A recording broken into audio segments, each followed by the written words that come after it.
and how the procedures and how the department in general functions in Telangana and elsewhere as well.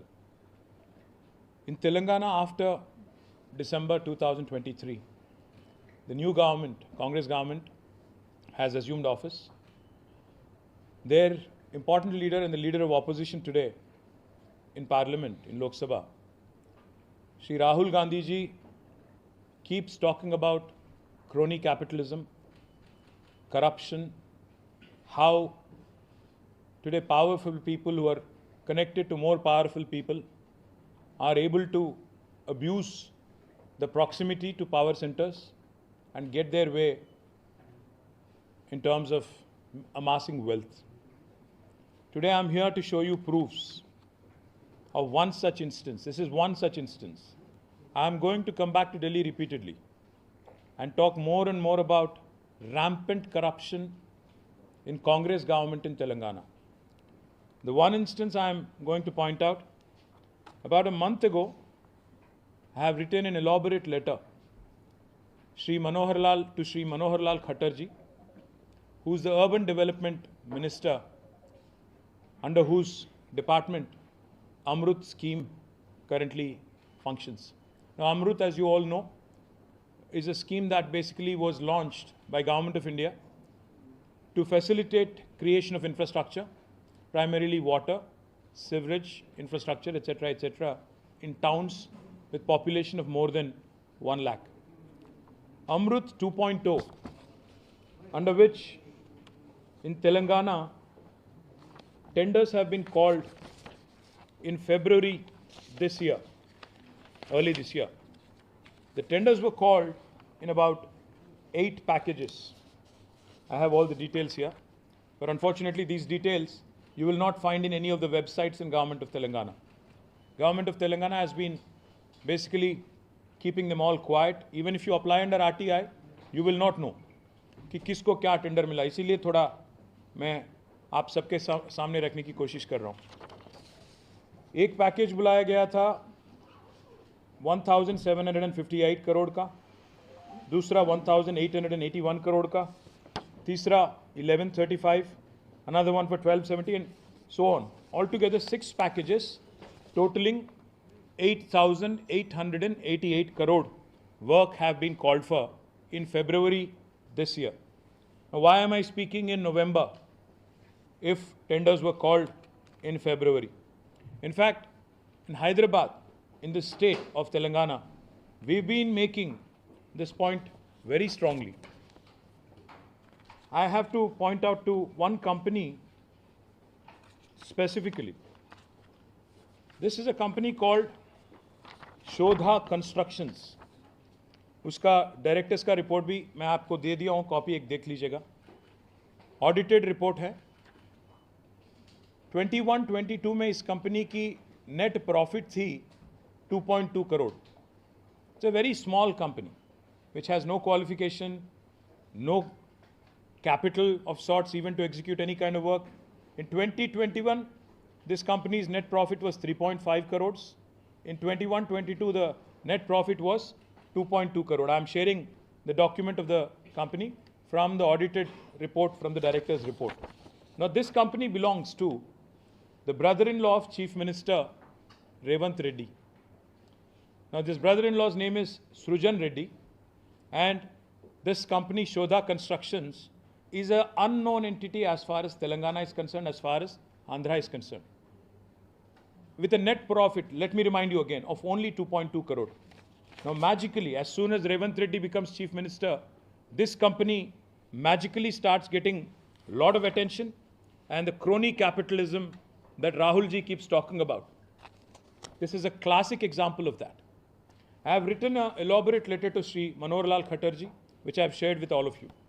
In this, I would like to point out this company, an unknown entity, which no qualifications, most importantly, with no qualifications whatsoever, to actually be able to execute large quantum of work to the extent of 1,137 crore, has been awarded a package which is humongous for the company of this size, and most importantly, this has only come to the fore ये बाहर निकला, ये बात government ने नहीं बताया, किसी media ने इसके बारे में नहीं बताया, बाहर किसी ने नहीं बताया। अल्टीमेटली ये बात बाहर आई 13 मार्च 2024, जबकि इंडियन ह्यूम पाइप कंपनी ने एक चिट्ठी लिखी नेशनल स्टॉक एक्सचेंज को और बॉम्बे स्टॉक एक्सचेंज को, क्योंकि IHP is a listed company, it's a large company.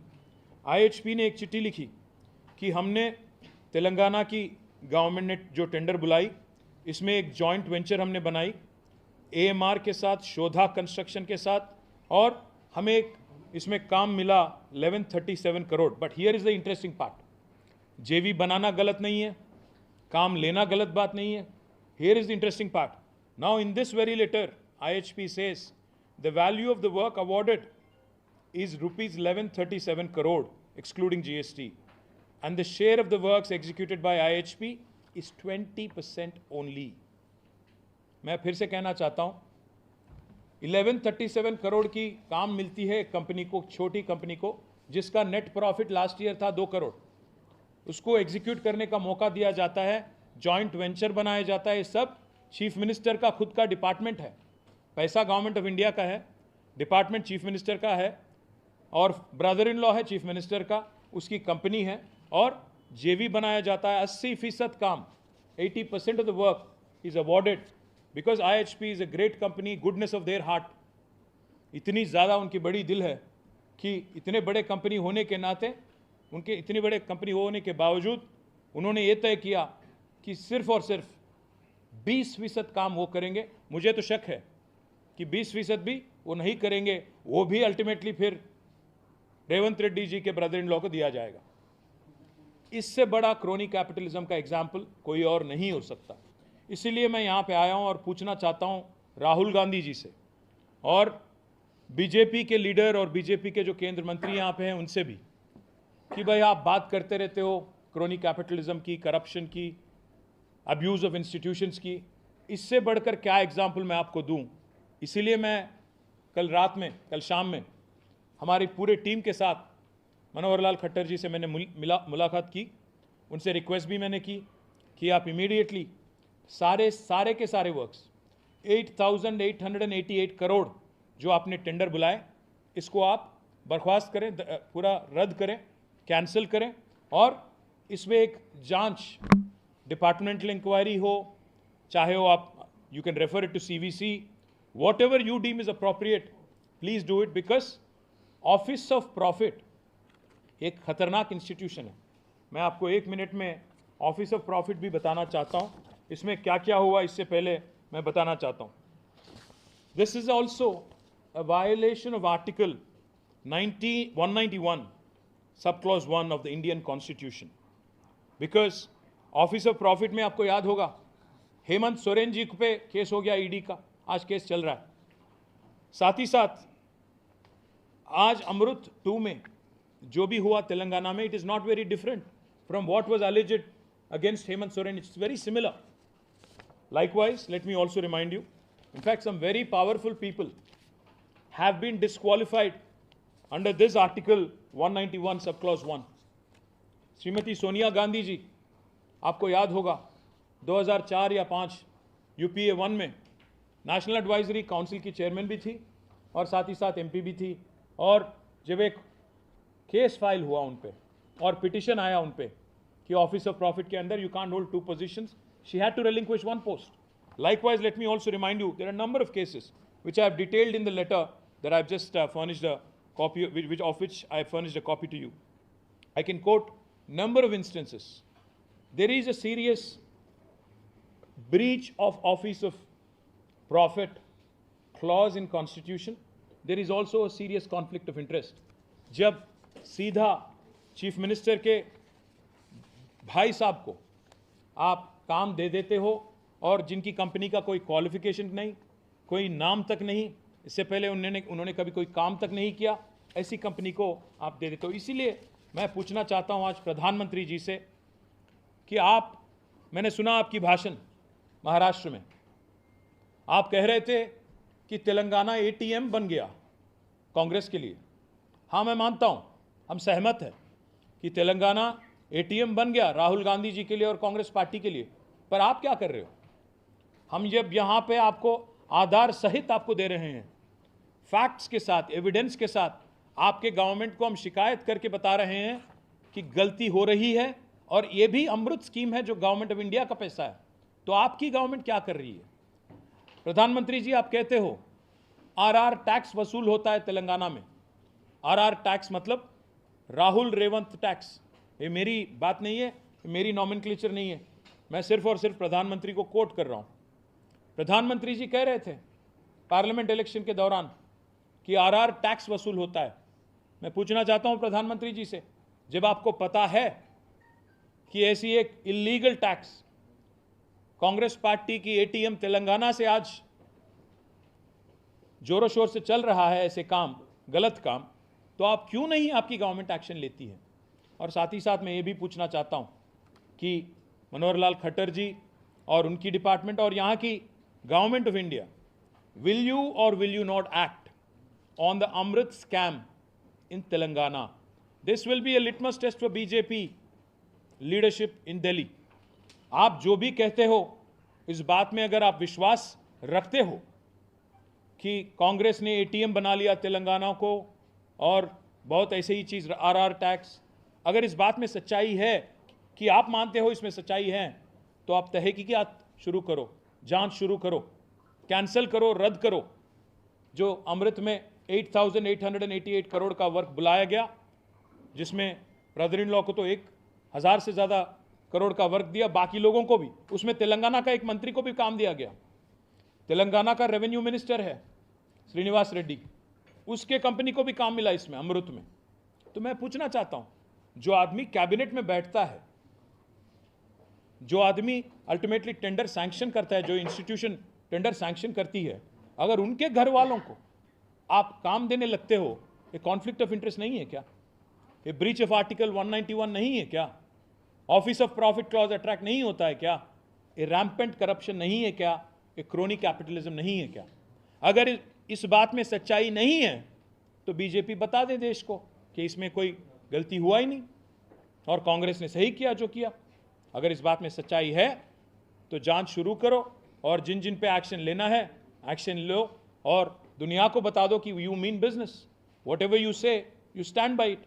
Late me also quickly add one more thing before I wind up. This is just the first episode, let me promise you. What I'm talking about is just the first of many things we are uncovering and we are unearthing in Telangana, and I will continue to come back to Delhi and continue to expose the corruption, crony capitalism of Rahul Gandhi and his party and his chief minister in Telangana, Revanth Reddy. We will not let this incompetent government in Telangana, corrupt government in Telangana, run amok with exchequer money. And finally, I hope, because कल हम लोग जब पूरे MPs के साथ खट्टर साहब से मिले तो उन्होंने कहा कि 25 तारीख को पार्लियामेंट शुरू हो रही है, तब तक हमें समय दीजिए, मैं भी थोड़ा जानकारी लेता हूँ, आपके MPs के साथ मैं संपर्क में रहूँगा। तो मैंने उनको बताया, हमने उनको बताया कि सर अगर आप एक्शन नहीं लेंगे तो हम ज़रूर पार्लियामेंट में भी, राज्यसभा में हमारे 4 MP हैं, वहाँ ये मुद्दा उठाएंगे, सवाल करेंगे, जवाब मांगेंगे। उम्मीद करता हूँ कि भारत सरकार हमारी आरोप को सीरियसली लेगी और तहकीकात शुरू होगी, जांच शुरू होगी और इसका कोई नतीजा भी निकलेगा और ये रैम्पेंट करप्शन जो है इसको अरेस्ट करने की प्रयास आपके तरफ से भी होगी। केवल लिप सर्विस से कुछ नहीं होता, बस ये कहने से कि तेलंगाना एटीएम बन गया कुछ नहीं होता, इसके बारे में कुछ करना भी होगा प्रधानमंत्री जी। तो आप स्वयं कह चुके हो, इसलिए आप भी रिस्पॉन्ड करिए, मैं आपसे रिक्वेस्ट करता हूँ। और जैसा मैंने कहा, this is just the first among many, there is more to come. अगर कांग्रेस को लग रहा है कि हमें दिल्ली नहीं आना चाहिए, दिल्ली में नहीं बताना चाहिए, मैं उनको याद दिलाना चाहता हूँ, आपके चीफ मिनिस्टर और आपकी गवर्नमेंट जो 11 मंथ ओल्ड है, उनके तो अभी 25-26 ट्रिप हो गए दिल्ली का। हर 2 हफ्ते में बेचारा रेवंत रेड्डी दिल्ली आता है, हर 2 हफ्ते। अभी तक 26 पैसा भी नहीं मिला दिल्ली से, वो अलग बात है हमें, हमारी तेलंगाना गवर्नमेंट को। पर इसलिए मैं कहना चाहता हूं, अगर आप 26 बार आओगे, कम से कम हमें भी तो 2-4 बार तो आना पड़ेगा, आपके करप्शन को एक्सपोज करना पड़ेगा। ये तो हमारी जिम्मेदारी है, रिस्पॉन्सिबिलिटी है as principal opposition. So we will come back, we will continue to come back, we will continue to question this government, is what I would like to say. Telugu में, if you don't mind, can I switch और should I? If బావమరిదికేమో అమృతం పంచి అర్హత లేని కంపెనీకి 1137 కోట్ల రూపాయల వర్కులు కట్టబెట్టి, ఇది శోధా కన్స్ట్రక్షన్స్ యొక్క ఆడిటెడ్ రిపోర్ట్. 2020-21 సంవత్సరంలో 3 కోట్ల లాభాల్లో ఉన్న కంపెనీ, 21-22లో 2.5 కోట్ల లాభాల్లో ఉన్న కంపెనీ ఈరోజు 1137 కోట్ల వర్క్, అమృత్ వర్క్ వారికి పంచిపెట్టింది రేవంత్ రెడ్డి గారు. అర్హత లేని కంపెనీ, అడ్రస్ లేని కంపెనీ, ఆయనకున్న అర్హతల్లా రేవంత్ రెడ్డి గారి బావమరిది కావడమే. ఆ కంపెనీకి ఈరోజు ఇంత పెద్ద ఎత్తున ఐహెచ్పి లాంటి కంపెనీతో జాయింట్ వెంచర్ కుదిరించి, ఇక్కడ చూడండి ఐహెచ్పి యొక్క దయార్ద్ర హృదయం ఎంత గొప్పది అంటే, వాళ్ళ హృదయం ఎంత పెద్దది అంటే, ఇంత పెద్ద కంపెనీ ఐహెచ్పి లాంటి కంపెనీ వాళ్ళేమో 20% పని చేస్తారంట ఈ 1137 కోట్ల కాంట్రాక్ట్లో, 80% పని రేవంత్ రెడ్డి గారి బావమరిది గారి కంపెనీ చేస్తుందట. ఏ కంపెనీకి అయితే 2 కోట్ల లాభాల్లో ఉందో ఆ కంపెనీ దాదాపు 800-900 కోట్ల వరకు వాళ్ళు చేస్తారట. మరి వాళ్ళకి పైసలు ఏడికెళ్ళి వస్తాయి, ఏదేడికెళ్ళి వస్తుంది చెప్పాలి. మేము నిన్న కేంద్ర పట్టణాభివృద్ధి శాఖ మంత్రి మనోహర్ లాల్ ఖట్టర్ గారిని అడిగినాం, కలిసాం, అందరం ఎంపీలందరం కలిసి చెప్పినాం వారికి 8,888 కోట్ల రూపాయలతో ఫిబ్రవరి ఈ సంవత్సరంలో మీ కేంద్ర ప్రభుత్వ డబ్బులు ఏవైతున్నాయో వాటికి టెండర్లు రాష్ట్ర ప్రభుత్వం పిలిచింది, 6 ప్యాకేజీల్లో పిలిచింది. ఈ 6 ప్యాకేజీల వివరాలు ఇంతవరకు ఏ వెబ్సైట్లో లేవు. రైట్ టు ఇన్ఫర్మేషన్ యాక్ట్ ద్వారా అడుగుదామంటే అక్కడ కూడా ఎలాంటి వివరాలు దొరకట్లేదు. ఎందుకింత దాచిపెడుతున్నారు, ఎందుకింత రహస్యం, ఎందుకింత గోప్యత అంటే, ముఖ్యమంత్రి గారి బావమరిది కంపెనీ ఉన్నది కాబట్టి, ముఖ్యమంత్రి గారి మీద ఈగ వాలకుండా చూసుకోవాల్సిన బాధ్యత రాష్ట్రంలోని అధికారులదే కాబట్టి వాళ్ళు బయట పెట్టడం లేదు. కానీ మాకెట్లా దొరికింది దొంగలంటే, Indian Hume Pipe company letter రాసింది ఎన్ఎస్సికి, బిఎస్సికి, బాంబే స్టాక్ ఎక్స్చేంజ్కి, ఎన్ఎస్సికి, నేషనల్ స్టాక్ ఎక్స్చేంజ్కి. మాకు ఒక పని వచ్చింది, ఎందుకంటే లిస్టెడ్ కంపెనీ, మాకు పని వచ్చింది తెలంగాణ ప్రభుత్వంలో 1137 కోట్లు. కానీ మేము చాలా మంచి వాళ్ళం, ఎందుకంటే రేవంత్ రెడ్డి గారి బావమరిది కంపెనీకి 800 కోట్ల వరకు, 900 కోట్ల వరకు వాళ్ళకిచ్చి మేము కేవలం 20% చేస్తూ ఉన్నాం. మేము వాళ్ళకంటే 1000 రెట్లు ఎక్కువ పెద్ద కంపెనీ అయినా మా గుండె కూడా పెద్దది కాబట్టి మేము రేవంత్ రెడ్డి గారి బావమరిది మీద ప్రేమతో మేము ఈ రకంగా తప్పుకున్నామని వారు చెప్తా ఉన్నారు. నేను ఒక్క మాట అంటా ఉన్నా రేవంత్ రెడ్డి ప్రభుత్వాన్ని, అదేవిధంగా కాంగ్రెస్ ప్రభుత్వాన్ని. రేవంత్ రెడ్డి గారు మీ బావమరిది గారికేమో అమృతం పంచి వాళ్ళ కొడంగల్ వాసులకు విషం పంచుతూ ఉన్నాం ఫార్మా పేరిట. ఇది ప్రజలందరూ చూస్తూ ఉన్నారు. నిన్న జరిగిన సంఘటన, ప్రజల తిరుగుబాటు ఏదైతే కొడంగల్లో ప్రారంభమైందో, మీ బావమరిదికేమో ఇక్కడ అమృతు, మీ అల్లుడు గారి ఫార్మా కంపెనీకేమో కొడంగల్లో భూములు గుంజుకోవాలా, దానికి మీ తిరుపతి రెడ్డి గారి దాదాగిరి, అల్లుడు కోసం ఈరోజు కొడంగల్ను బలిపెట్టే పరిస్థితి ఈరోజు కనబడతా ఉంది. అందుకే ప్రజల తిరుగుబాటు కూడా అక్కడ మొదలైంది. ఇంకా విచిత్రం ఏమంటే, రుణమాఫీకి డబ్బులు లేవు, రైతు బంధుకు లేవు, డబ్బులు ఎగ్గొట్టినారు ఆల్రెడీ వానాకాలం, పింఛన్ల పెంపు కోసం డబ్బులు లేవు, తులం బంగారం ఇవ్వడానికి డబ్బులు లేవు, మహిళలకి 2,500 రూపాయలు ఇచ్చేదానికి లేవు డబ్బులు. కానీ చాలా విచిత్రం, మహారాష్ట్ర ఎన్నికల్లో సిగ్గు లేకుండా 300 కోట్లతో అడ్వర్టైజ్మెంట్లు ఇవ్వడానికి మాత్రం డబ్బులు ఉన్నాయి. 300 కోట్లని నేను ఊరికే ఆరోపించట్లేదు. 300 కోట్ల తెలంగాణ ప్రజల సొమ్ము నీ అబ్బ సొత్తు అన్నట్టు, మీ రాహుల్ గాంధీ సొత్తు అన్నట్టు, ఇవాళ చేయని పనులు చెప్పినట్టుగా దిక్కుమాలిన ప్రచారం. जो काम किया ही नहीं तेलंगाना में, उसको लेके महाराष्ट्र में आज कैंपेन चल रही है. महाराष्ट्र में राहुल गांधी झूठ बोलते हैं, कहते हैं कि हम हर महिला को हर महीना 2,500 रुपीस हम डिपॉजिट करते हैं महालक्ष्मी स्कीम के अंदर. ये झूठ है, सरासर गलत है. मैं राहुल जी से सवाल करता हूँ, उनसे डिमांड करता हूँ, आप आइए तेलंगाना, एक महिला मुझे मिलाइए, दिखाइए जिनको आपकी गवर्नमेंट ने 2,500 रुपया महीना आज तक दिया हो इस 11 महीने में. मैं पूछना चाहता हूं राहुल जी से, आप जो यहां पे झूठ बोल के महाराष्ट्र में सियासी फायदे के लिए आप कोशिश कर रहे हो, इसमें एक भी एक भी 300 करोड़ खर्च करके जो आप कैंपेन कर रहे हो तेलंगाना प्रजा की धन के साथ, इसमें एक भी अगर सच्चाई है क्या, आप एक बार अपने आप से इंट्रोस्पेक्ट कर लेना। मैं दूसरी बात भी कहना चाहता हूँ, వీళ్ళు తెలంగాణలో కాంగ్రెస్ హైకమాండ్ మోడీ గారు అంటా ఉన్నారు ఏటీఎం అయిపోయింది తెలంగాణ। ఎస్, రాహుల్ గాంधी कांग्रेस पार्टी की तेलंगाना हैज़ बिकम एटीएम। मैं मोदी जी से पूछना चाहता हूँ, मोदी गारिని అడుగుతా ఉన్నా, మరి తెలంగాణ ఏటీఎం అయితే మీ ప్రభుత్వం ఏం చేస్తుంది? మేము నిన్న నెల కిందట రాసినాం మీ కేంద్ర మంత్రి గారికి ఉత్తరం, డీటెయిల్గా రాసినాం। ఆఫీస్ ఆఫ్ ప్రాఫిట్ అంటే, ఆఫీస్ ఆఫ్ ప్రాఫిట్ అంటే ఏంటంటే, ఇప్పుడు నేనున్నాను ప్రతిపక్షంలో ఉన్నాను, రేపు నా కుటుంబ సభ్యులు ఎవరైనా కంపెనీ పెట్టారనుకోండి, ఒక ఇన్ఫ్రాస్ట్రక్చర్ కంపెనీ పెట్టారు, 4 ఏళ్ల తర్వాత మా పార్టీ అధికారంలోకి వస్తుంది, వచ్చిన తర్వాత నేను క్యాబినెట్లో మంత్రిగా ఉన్నాను అనుకోండి, మరి నేను క్యాబినెట్లో మంత్రిగా ఉండి నా బంధువులకు సంబంధించి నా కుటుంబ సభ్యులకు సంబంధించిన కంపెనీకి నేరుగా 1100 కోట్ల వరకు 1000 కోట్ల వరకు ఇస్తే అది కాన్ఫ్లిక్ట్ ఆఫ్ ఇంట్రెస్ట్ కాదా? అది తప్పు కాదా? ఈరోజు జరుగుతున్నది తెలంగాణలో అదే। పొంగులేటి శ్రీనివాసరెడ్డి గారు రేవంత్ రెడ్డి గారు ఇద్దరు క్యాబినెట్ సమావేశంలో కూర్చుంటారు, రేవంత్ రెడ్డి గారి బావమరిదికి 1100 కోట్ల వరకు, పొంగులేటి గారికి 4350 కోట్ల వరకు, ఇది ఆఫీస్ ఆఫ్ ప్రాఫిట్ కిందికి రాదా? ఆర్టికల్ 191 సెక్షన్ 1 బ్రీచ్ కాదా, ఉల్లంఘన కాదా? నేను కేంద్ర ప్రభుత్వాన్ని అడుగుతా ఉన్నా। ఆఫీస్ ఆఫ్ ప్రాఫిట్ అనే క్లాస్ కింద గతంలో మహామహులు తమ పదవులు కోల్పోయారు। ఈరోజు జార్ఖండ్ సీఎం హేమంత్ సోరెన్ మీద పెట్టిన కేసు ఇదే కేసు కదా, తమ వారికి అస్మదీయులకు బంధుమిత్రులకు లాభం చేకూర్చారనే కదా ఆయన మీద పెట్టిన కేసు। మరి అదే కేసు ఇవాళ నేను అడుగుతున్నా బీజేపీ వాళ్ళని, మీరు రేవంత్ రెడ్డి మీద పొంగులేటి శ్రీనివాసరెడ్డి మీద ఎందుకు పెట్టడం లేదు అని నేను అడుగుతా ఉన్నా, సమాధానం చెప్తారా? ఒకవైపు మీరే చెప్తారు తెలంగాణ ఏటీఎం అయింది, మరి తెలంగాణ ఏటీఎం అయితే కేంద్రం నిష్క్రియాపరంగా ఎందుకున్నది, ఎందుకు చర్యలు తీసుకోవడం లేదు, ఎందుకు మీరు వెంటనే ఎంక్వైరీ స్టార్ట్ చేయడం లేదని నేను అడుగుతా ఉన్నా।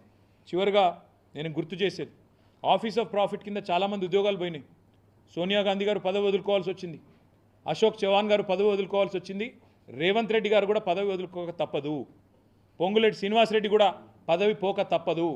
ఎందుకంటే కౌన్సిల్లో కూర్చొని క్యాబినెట్లో కూర్చొని క్యాబినెట్ మీటింగ్లో కూర్చొని నువ్వే అప్రూవల్ చెప్పి తర్వాత నీ కంపెనీకి నువ్వే ఇచ్చుకుంటే అది డైరెక్ట్గా ఉల్లంఘన కాదా అని నేను అడుగుతా ఉన్నా।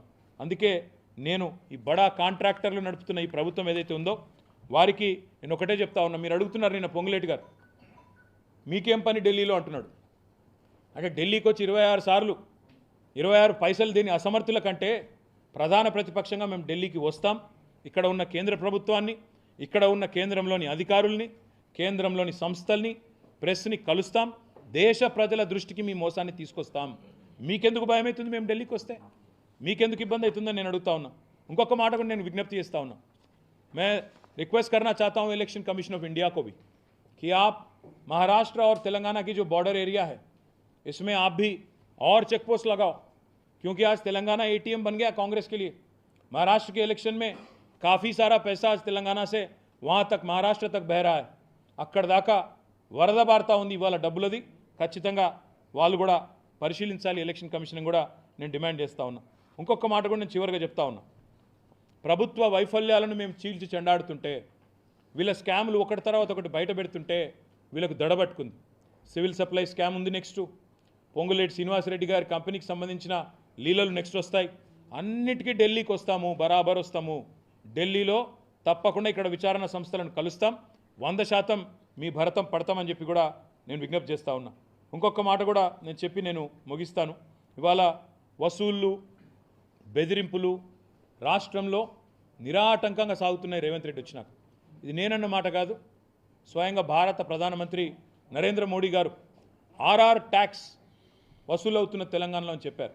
నేను అడుగుతున్న ప్రధానమంత్రి గారిని, ఢిల్లీలో ఉండే ముఖ్యమైన మంత్రుల్ని, మీరు మరి ఆర్ఆర్ ట్యాక్స్ అని తెలుసు, రాష్ట్రంలో దోపిడీ నడుస్తుందని తెలుసు, వసూలు నడుస్తున్నాయని తెలుసు, ఇన్ని తెలిసి మరి మీరెందుకు చర్యలు తీసుకోవడం లేదు, మీరెందుకు ఉపేక్షిస్తున్నారు, మీరెందుకు రేవంత్ రెడ్డితో ఇంకా కూడా రాసుకొని పూసుకొని మీ నాయకులు తిరుగుతూ ఉన్నారు? 8 మంది ఎంపీలు ఉన్నారండి బీజేపీకి, ఒక్క ఎంపీ ఈరోజు వరకు కాంగ్రెస్ వ్యతిరేకంగా మాట్లాడా? ఒక్క ఎంపీ రేవంత్ రెడ్డికి వ్యతిరేకంగా మాట్లాడా ఈరోజు వరకు? ఒక్కరోజు మాట్లాడరు। అదేవిధంగా మాకు తెలుసు మీ ఎజెండా. మీరు ఈరోజు ఏదో ఒకటి చేసి రేవంత్ రెడ్డి ఒక ఎజెండా ఒకటే, హైదరాబాద్ని 4 ముక్కలు చేయాలంటే కార్పొరేషన్ని. తద్వారా ఏం చేయాలి? బ్రాండ్ ఇమేజ్ దెబ్బతీయాలి. చివరికి ఏం చేయాలి? బీజేపీ పాలిత రాష్ట్రాలకు లేదా బీజేపీ సారథ్యంలోని రాష్ట్రాలకు ఇక్కడ పెట్టుబడులు పోవాలి. మొత్తానికి తెలంగాణ అనేది విఫల ప్రయోగంగా ఉండాలి. ఈ రకంగా మీరు ఏదైతే ప్రయత్నాలు చేస్తున్నారో తప్పకుండా పరిపాలన చేతగాక ప్రజల్ని పక్కదారి పట్టించే ప్రయత్నం చేస్తున్నారో ఈ చేతగాని ముఖ్యమంత్రి, చేవలేని ప్రభుత్వం చేస్తున్న అవినీతిని ఎండగడుతూనే ఉంటాం. మీ అనుభవ రాహిత్యం వల్ల ఈరోజు ప్రజలు బాధలు పడుతూ ఉన్నారు. చివరికి ప్రజలు తిరగబడి మీ సొంత నియోజకవర్గం కొడంగల్లోనే మీరు సెక్యూరిటీ లేకుండా పోలేని పరిస్థితి. రైతుల భూములు లాక్కుంటానంటే రైతులు తిరగబడుతున్నారు. కాబట్టి ఇక్కడైనా బుద్ధి తెచ్చుకోండి, తప్పులు చేయకండి.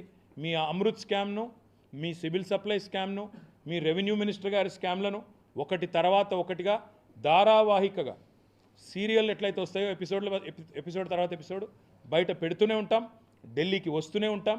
ఢిల్లీ ద్వారా జాతి మొత్తం దృష్టికి కూడా ఇవాళ ఈ క్రోనీ క్యాపిటలిజం, ఈ కరప్షన్ని ఎండగడతామని చెప్తూ ఇవాళ పత్రికా సమావేశంలో పాల్గొన్న మిత్రులందరికీ పేరు పేరున ధన్యవాదాలు, నమస్కారం.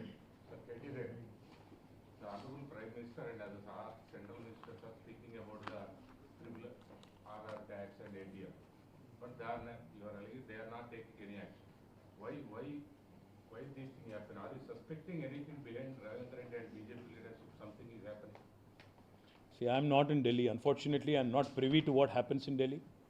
You should tell me more because यहाँ पे दिल्ली में किसका गुफ्तगू किसके साथ हो रहा है, कौन रात में अंधेरे में किसके साथ मिल रहा है, किसका दोस्ती किसके साथ हो रही है, मेरे से बेहतर आप जानते हो, मुझसे बेहतर आप जानते हो. तो मैं बस इतना ही कहूँगा, हम इंतज़ार करेंगे कि इस पर कोई जांच होगी. अमृत के बारे में हमने इतना सारा डिटेल में विस्तार में इनको बताया, मंत्री जी को और यहाँ के अधिकारियों को. तो हम उम्मीद करते हैं कि केंद्र सरकार इस बात पे कुछ करेगी. उम्मीद करते हैं कि मोदी जी जो बोलते हैं तेलंगाना ATM बन गया, उस बात को लेकर कुछ जांच होगी, कुछ तहकीकात होगी, इसके बारे में कुछ कार्रवाई होगी. अगर ये सब कुछ नहीं होता है, हमारे मन तो छोड़िए, हमारी इलेक्शन तो 4 साल दूर है, बट जनता के मन में जो एक शंका होगी कि ये क्या ये लोग मिले जुले हुए हैं क्या, क्योंकि हम एक अजीब सा चीज़ देख रहे हैं, एक अजीब सा अजब प्रेम की गजब कहानी चल रही है तेलंगाना में. हम रेवंत रेड्डी जी के बारे में कुछ बोलते हैं तो सबसे पहले उनका रक्षण कवच, उनका first line of defence is incidentally BJP's ministers. Pandit Sanjay Kumar jumps to his rescue कि रेवंत रेड्डी बहुत अच्छा काम कर रहे हैं. पूरे हिंदुस्तान में हर जगह हम देखते हैं कि कांग्रेस और बीजेपी एक दूसरे के साथ भिड़ जा रहे हैं, पर एक तेलंगाना में ऐसा अजब प्रेम की गजब कहानी चल रही है कि रेवंत का जो तरफदारी है, रेवंत की जो एक सपोर्ट बेस आज बीजेपी में ज़्यादा है. एक बात पूछना चाहता हूं मैं आपसे, 8 MP हैं बीजेपी के तेलंगाना से, एक मुझे ऐसा व्यक्ति दिखाइए जिसने रेवंत के खिलाफ बोला हो इन 4-5 महीनों में. एक मुझे ट्वीट दिखाइए, एक मुझे कम से कम क्रिटिसिज्म दिखाइए इनके तरफ से. हमें लग रहा है कि वहाँ पे एक मिली जुली सरकार चल रही है, बट देखते हैं आगे जाके कुछ बीजेपी करेगी नहीं करेगी, हम भी देखेंगे, आप भी देखेंगे.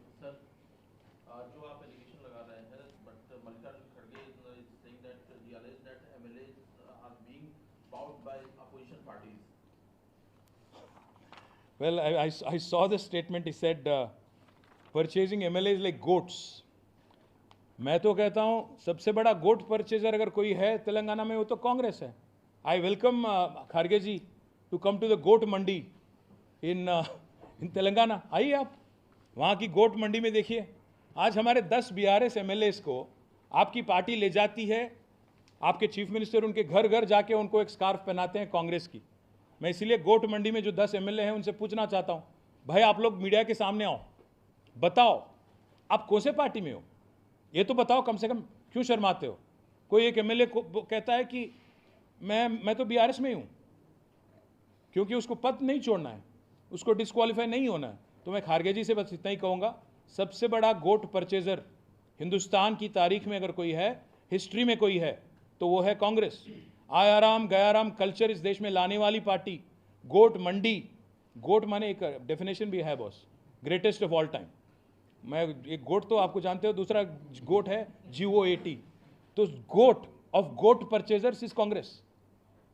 हरियाणा में शुरू हुई जो कल्चर इंदिरा जी के टाइम पे, वहाँ से लेके आज तक सबसे बड़ी गोट परचेजर अगर कोई है मंडी में, कांग्रेस है. तो खारगे जी एक बार अपना इंट्रोस्पेक्ट कर ले, ये तो वही बात हो गई, एक बिल्ली 1000 चूहे खा के आज को निकली।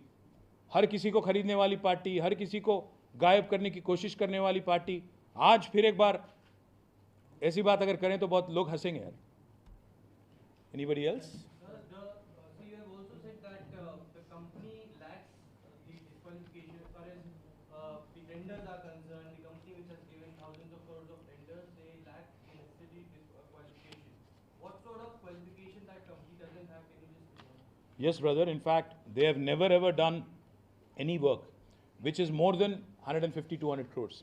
Basic qualification ये है कि एक बड़ी कंपनी, एक बड़ी काम करने के लिए उनको इंजीनियरिंग क्वालिफिकेशन भी होना चाहिए, टेक्निकल, साथ ही साथ फाइनेंशियल कैपेबिलिटी भी होना चाहिए।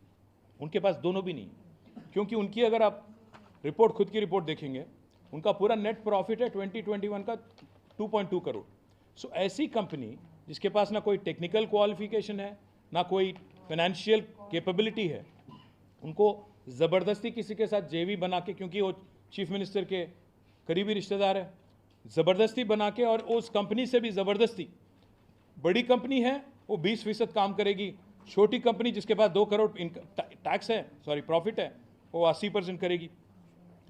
इस पे अगर कोई जांच होगी तब ना ऑफिसर बाहर आएंगे, बताएंगे क्या दबाव था उन पे, IHP आएगी बाहर, वो भी बताएंगे क्या दबाव था उन पे, कैसे ऐसे कैसे हो गया। और अगर एक कंपनी बनने के बाद अभी तक अगर 100 करोड़ से ज़्यादा काम कहीं नहीं किया हो और सडनली उनको 1000 करोड़ का काम दिया जाता है रेवंत चीफ मिनिस्टर बनते ही, इसको क्या हम क्रोनी कैपिटलिज्म ना बुलाएं? क्या इसका अर्थ होगा? मुझे तो नहीं पता। కాంగ్రెస్ మంత్రులు వణికిపోతున్నారు, అప్పుడే వణికేందుకు అని మీరు ట్వీట్ చేశారు. మీరు ఢిల్లీ వస్తున్నది అరెస్టుల నుంచి తప్పించుకోవడానికి దానికి మీరు ట్వీట్ చేశారు, దీన్ని ఎలా చూస్తారు? ఇప్పుడు నేను ఢిల్లీలో ఇక్కడ ఉన్నాను, ఇప్పుడు మళ్ళీ 245కి బయలుదేరి హైదరాబాద్ వెళ్తున్నాను.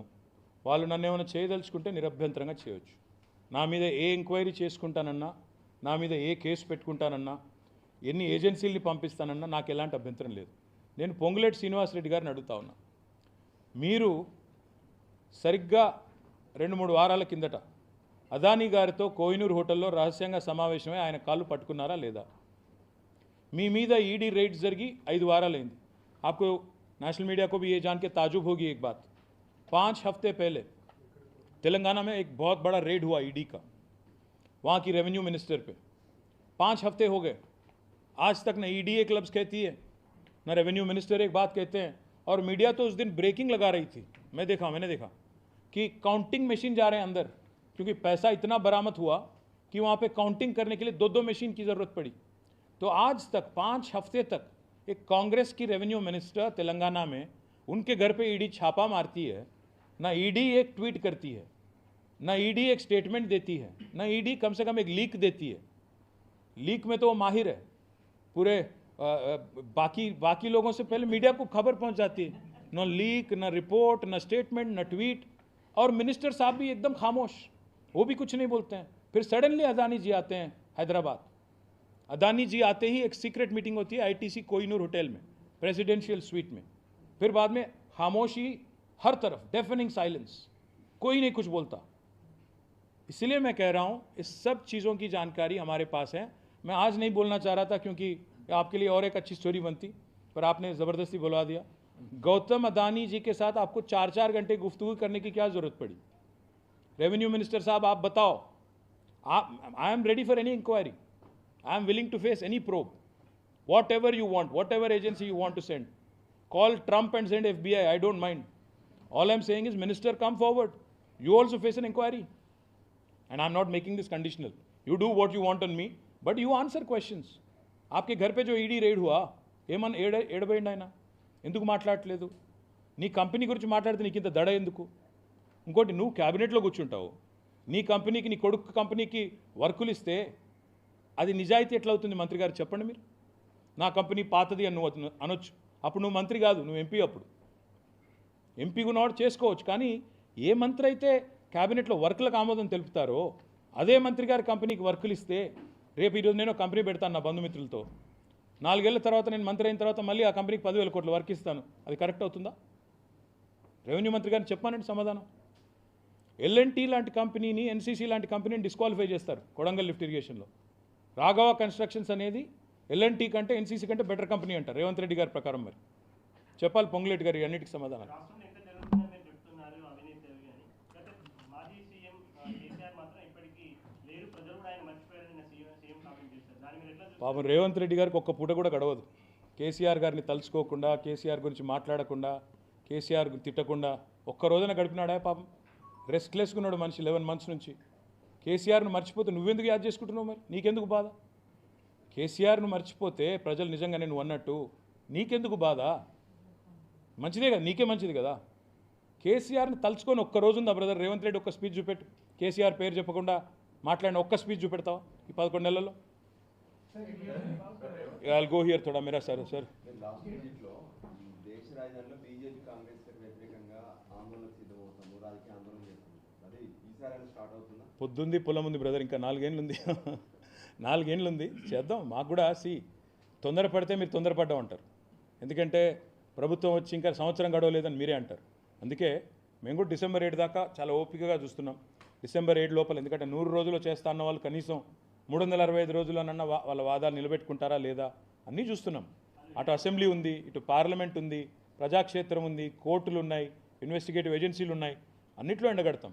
ఇప్పుడు మహారాష్ట్ర ఎన్నికల్లో ఎట్లా ప్రజల్ని పిచ్చోళం చేసే ప్రయత్నం చేస్తున్నారో అది కూడా చూస్తున్నాము. కాబట్టి ఇవన్నీ కూడా సోషల్ మీడియా ఉంది, ఇవన్నిట్లో కూడా ఎండగడుతూనే ఉంటాం. ప్రత్యక్ష పోరాటాలు దిగాల్సి వచ్చినప్పుడు దిగుతాం. మేము ఇంకా పార్టీలో అనుకోలేదు, కాకపోతే అనుకోకుండానే బయట ప్రజలే సినిమా చూపెడుతున్నారు వాళ్ళకి. వాళ్ళ వైఫల్యాల వార్షికోత్సవం జరుగుతుంది. వాళ్ళ ముఖ్యమంత్రి సొంత కాన్స్టిట్యున్సీలోనే కలెక్టర్ను కొట్టే పరిస్థితి వచ్చింది. ప్రజలు తిరగబడి, ఎప్పుడైనా జరిగిందండి తెలంగాణ ఏర్పడ్డ తర్వాత? కానీ అంతకుముందు ఆంధ్రప్రదేశ్లో నాకు గుర్తులేదు ఎక్కడన్నా ఒక ఐఏఎస్ అధికారి మీద దాడి జరిగిన పరిస్థితి ఉందా? ఈ రాష్ట్రంలో ఉమ్మడి ఆంధ్రప్రదేశ్లో కూడా నాకైతే గుర్తులేదు. సురేష్ రెడ్డి గారికి ఏమైనా గుర్తుందేమో కానీ నాకైతే గుర్తులేదు. Never happened. Today chief minister's own district, own constituency, people are rebelling and actually they have hit an IAS officer and other officers. ఇంతకంటే ఇంకా దారుణమైన వైఫల్యం ఏముంటుంది?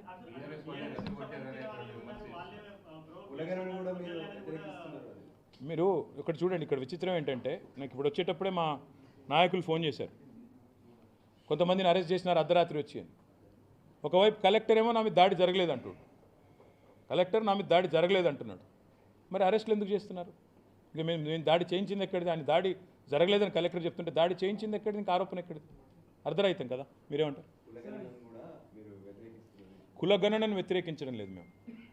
We welcome census. కానీ నేను అడుగుతా బ్రదర్, ఇది కులగణన లాగా అనిపించట్లేదు.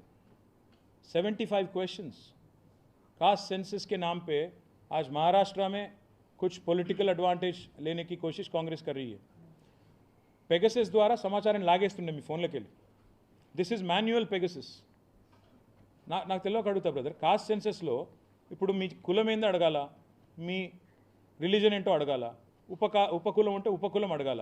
అవన్నీ వదిలేసి మీ ఇంట్లో ఫ్రిడ్జ్ ఉందా, మీ నెత్తి మీద జుట్టు ఉందా, నీ ఆదాయం ఎంత, నువ్వు కొనిస్తావా నా ఇంట్లో ఫ్రిడ్జ్ లేకపోతే, నా ఇంట్లో ఏసీ లేకపోతే, ఇంకోటి 75 ప్రశ్నలా. దీనికోసం అండి ఏమనుకుంటున్నారు ప్రజలు? Privacy is a serious concern. ఈ గవర్నమెంట్ దగ్గర ప్రజాపాలనలో కోర్టు అప్లికేషన్లు పెట్టారు. ఇవాళ అప్లికేషన్లు అన్నీ పల్లి బఠానీల దగ్గర ఉన్నాయి. అందుకే ప్రజలు అనుమానపడుతున్నారు. 75 ప్రశ్నలు అడుగుతున్నారు, ఎందుకు చెప్పాలా అని. ఇంకోటి ప్రైవేట్ వాళ్ళని పెట్టారు బ్రదర్, మీకు తెలుసో లేదని ఈనాడు పేపర్లో వచ్చింది. ప్రైవేటు వ్యక్తుల్ని ఎన్యూమరేటర్స్గా పెట్టారు. మరి ప్రైవేట్ వాళ్ళని నీ ఇంటికి పంపితే, మీ ఇంటికి వచ్చి మీ యొక్క ఆదాయ వివరాలు అడిగితే మీరు ఇస్తారా? గవర్నమెంటే చెప్తోంది కదా, సైబర్ క్రైమ్ వాళ్ళు ఏం చెప్తున్నారు? ఓటీపీ ఇవ్వకండి, మీ బ్యాంక్ అకౌంట్ ఇవ్వకండి, ఇన్ఫర్మేషన్ ఇవ్వకండి. మరి ప్రైవేట్ వ్యక్తుల్ని ఎన్యూమరేటర్స్గా పెట్టి మీరు ప్రజల దగ్గర ఇంత అత్యంత విలువైన సమాచారాన్ని తీసుకుంటానంటే ఎట్లా కుదురుతుంది? అండ్ చివరిగా on cost census, the party that on 6 census 6 census करने वाली पार्टी कांग्रेस पार्टी, आज उनको याद आया कि कास्ट सेंसस करना है. कम से कम अब याद आया, अच्छी बात है, पर कैसे करोगे ये तो बताओ. आउटकम क्या है आपकी कास्ट सेंसस की? आपने वादा किया था 42% reservation. Is the Congress going to be, is Rahul Gandhi going to come on record and say and make a statement that unless 42% reservation is delivered, government of Telangana will not conduct local body elections? Will Rahul Gandhi say this on record? Ask him. If that is going to be the case, we will welcome it. But if this is going to be another exercise to fool the people of Maharashtra for electoral faida and dividends, then we oppose it. And this kind of information that is being sought is highly extraordinary and highly objectionable. This is private data of people. What right do you have? In fact, very famously, May I just say that your party is not supporting the idea of a caste census? no ma'am, in fact, we welcome the idea of caste census. But, in fact, our party, when we were in government, have conducted what is called as complete household survey within 24 hours. But what Congress is trying to do is basically intrude into people's private information, actually put in private people as enumerators and asking questions like आपका annual salary क्या है, annual income क्या है. हर किसी के मन में एक ही शंका है कि कहीं ये लोग ये सब समाचार लेके हमारे स्कीम काट ना दे. और अल्टीमेट आउटकम क्या है? राहुल जी क्या कहते हैं? कास्ट सेंसस करके अगर 42% रिजर्वेशन लोकल बॉडीज में देने की जो वादा कांग्रेस ने की तेलंगाना में, अगर वो निभाना उनकी अगर अल्टीमेट एजेंडा है तो वो साफ साफ कहें. वो नहीं बता रहे हैं पर लोगों से इंफॉर्मेशन चाहते हैं. What I think is this is manual Pegasus. Just the way Pegasus was pulling out information from your phone without your knowledge, likewise here again Congress government is trying to extract information which they don't need. Sir Revanth Reddy ji Maharashtra में एक second. BRS ने भी 2 साल पहले ये बड़ी मुहिम शुरू की थी केंद्र की मोदी सरकार के खिलाफ सारे धर्मनिरपेक्ष दलों को एक साथ लाना. जी आपके फादर ने भी एक मुहिम और उसी के तहत टीआरएस का नाम बीआरएस भी दिया गया था. आपके सारे अटैक कांग्रेस के ऊपर. आपको नहीं लगता कि उससे जो धर्मनिरपेक्ष विरोधी शक्तियां हैं, आप शायद देरी से आए, आप शायद थोड़ा लेट आए, इसलिए आपने पहले मैंने जो कहा आपने नहीं सुना. मैंने सवाल ये किया आपके आने से पहले कि मैं इतने शिकायत लेके दिल्ली आ रहा हूँ और मैं कई बार मोदी जी का शिकायत भी सुनते रहता हूँ कि कांग्रेस ने एटीएम बना लिया तेलंगाना को. मैं मोदी जी से भी मैंने यही सवाल किया कि अगर कांग्रेस ने एटीएम बना दिया और जब मैं यहाँ पे आधार के साथ आपके सामने आ रहा हूँ फैक्ट्स के साथ कि वहाँ घोटाला हो रहा है, आपकी गवर्नमेंट क्यों खामोश है? मैंने यही सवाल किया था. मेरी सवाल बीजेपी से ज़्यादा है, कांग्रेस से ज़्यादा बीजेपी से है कि आप क्यों खामोशी और आप क्यों, आपकी पार्टी क्यों आज पूरी तरह से इनकी तरफदारी कर रही है, क्यों उनकी सपोर्ट कर रही है? और दूसरी बात, आरआर टैक्स की बात करते हैं प्रधानमंत्री जी. आरआर टैक्स अगर वसूल हो रहा है वो RRR से भी अगर ज़्यादा है कलेक्शन, तो आपकी एजेंसीज आईटी हो, ईडी हो, सीबीआई हो, सीवीसी हो, क्यों खामोश है? क्यों उनको आप तेलंगाना नहीं भेज रहे हो? और आखिरी में मैं एक और चीज़ भी कहना चाहता हूँ. 5 हफ्ते हो गए ईडी रेड, ईडी छापा होके तेलंगाना रेवेन्यू मिनिस्टर पे, आज तक एक लफ्ज़ तक नहीं ईडी से. और आखिरी में एक और चीज़, वाल्मीकि स्कैम हुई थी कर्नाटक में, 45 करोड़ रुपया आया हैदराबाद, अरेस्ट हुए बेंगलोर में, पर जो आदमी को जिस आदमी को यहाँ पे फ़ायदा पहुँचा कांग्रेस के आदमी को, और ये पैसा इलेक्शन में खर्च हुआ पार्लियामेंट में, ये भी ईडी के रिपोर्ट में है, चार्जशीट में, पर आज तक एक अरेस्ट भी नहीं हुआ तेलंगाना में. तो मैं सवाल मोदी जी से कर रहा हूँ, बीजेपी से कर रहा हूँ, क्यों आप सॉफ्ट पेडल कर रहे हो? Why are you handling Revanth Reddy with kid gloves? बताओ. सर आप इलेक्शन कमीशन को रिक्वेस्ट कर रहे थे कि हाँ, we will write to them, but this is as good as I'm appealing to them through you, so many cameras and so many media agencies. I'm requesting them कि आप आपका काम करो, मैं कुछ और नहीं कह रहा हूँ. आप नाकाबंदी करो, जो करना है करो और रोको इनको पैसा फ्लो को. और शायद ज़्यादा ये ऐसे भी जाएगा, इलेक्ट्रॉनिकली भी जाएगा, वो भी देख लो. वाल्मीकि स्कैम में कर्नाटक से तेलंगाना को पैसा मिला था, वैसे ही शायद तेलंगाना से महाराष्ट्र भी पैसा जा रहा है, देख लो सर.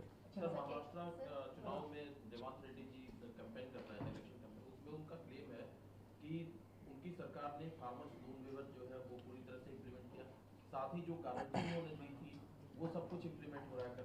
भाई एक मूवी आई थी हाफ गर्लफ्रेंड, आपको याद होगा. आज कांग्रेस का भी वही हाल है गारंटीज को लेकर तेलंगाना में. आधा गारंटी अमल हुआ, बाकी कुछ नहीं हुआ. 6 गारंटी कहे थे उन्होंने, 420 वादे किए थे, आधा गारंटी, वो भी एक फ्री बस वाला, वो भी बस नहीं है, वो खैर वो अलग बात है, वो छोड़िए. आधा गारंटी अमल हुआ, आज तक एक भी पूरी तरह से नहीं हुआ. कहाँ हुई किसानों की कर्जा माफ़ी? मैं पूछना चाहता हूँ हमारे महाराष्ट्र के भाइयों से, कहाँ हुआ? आप तो बॉर्डर वाले हो, हमारे आदिलाबाद, निज़ामबाद, करीमनगर, सारे ज़िलाओं के बॉर्डर महाराष्ट्र में ही है. तो आप आइए एक बार, आपके भाइयों से, इधर वालों से बात करो, कोई एक गांव दिखा दे मुझे. स्वयं रेवंत रेड्डी के कॉन्स्टिट्यूंसी में कोई गांव चलो, और उनके खुद के नेटिव विलेज है कोंडारेड्डीपल्ली, वहाँ चलो, एक भी गांव में 35 से लेकर 40% तक कर्जा माफ़ी हुआ, 60-65% अभी तक माफ़ नहीं हुआ. ये सच्चाई है, आप तहकीकात कर सकते हो. और बाकी एक गारंटी भी आज तक अमल नहीं हुआ. It's a fact. 100 दिन में हर गारंटी अमल की बात हुई थी। 335 दिन हो गए, आज तक कुछ नहीं हुआ। Sorry ma'am. మహారాష్ట్రలో చాలా గ్రాండ్ ఎంట్రీ ఇచ్చారు సార్, గ్రౌండ్ లెవెల్లో కూడా చాలా అక్కడ వర్క్ కూడా చేశారు. ఎలక్షన్ టైంలో ఈ టైంలో ఎందుకు పార్టిసిపేట్ చేయడానికి వెనుకని చేయడానికి కారణం ఏంటి? తెలంగాణలో ఓటమి ఎదురైన తర్వాత సహజంగానే తెలంగాణలో మళ్ళీ తిరిగి పూర్వవైభవం పొందాలి అనే ఉద్దేశంతో మా మహారాష్ట్ర ప్లాన్స్, మా ఇతర ప్లాన్స్ అన్నీ కూడా పక్కకు పెట్టుకున్నాం. తెలంగాణ మీదే దృష్టి కేంద్రీకరించి తెలంగాణలోనే తిరిగి గెలవాలి. ఎక్కడ పెద్దోళ్ళు చెప్తారు కదండి, ఎక్కడ కోల్పోయిందని అక్కడే ఎత్తుక్కోవాలని. అందుకే అక్కడే ఎత్తుక్కుంటాం. మళ్ళీ తెలంగాణలో అధికారంలోకి వచ్చిన తర్వాత మళ్ళీ విస్తరించే ప్రయత్నాలు మళ్ళీ చేస్తాం. మేమేమి ఎదురుదెబ్బ అనేది జీవితంలో చాలా సహజమైంది. దానిలో బాధపడాల్సింది లేదు, భయపడాల్సింది లేదు. ఒక్క అడుగు వెనక్కేసినంత మాత్రాన పూర్తిగా వెనక్కి వెళ్ళిపోయామని కాదు. ఒక అడుగు వెనక్కేస్తాం, మళ్ళీ తర్వాత భవిష్యత్తులో 2 అడుగులు ముందుకేస్తాం, ఎవరికి తెలుసు. Sorry. I'll tell you one thing. Yesterday I saw Revant's speech in Hyderabad. ఆయన ఏమంటున్నాడంటే కాంగ్రెస్ బీజేపీ రెండే ఉండాలి దేశంలో, రీజనల్ పార్టీస్ ఉండకూడదు అంటున్నాడు.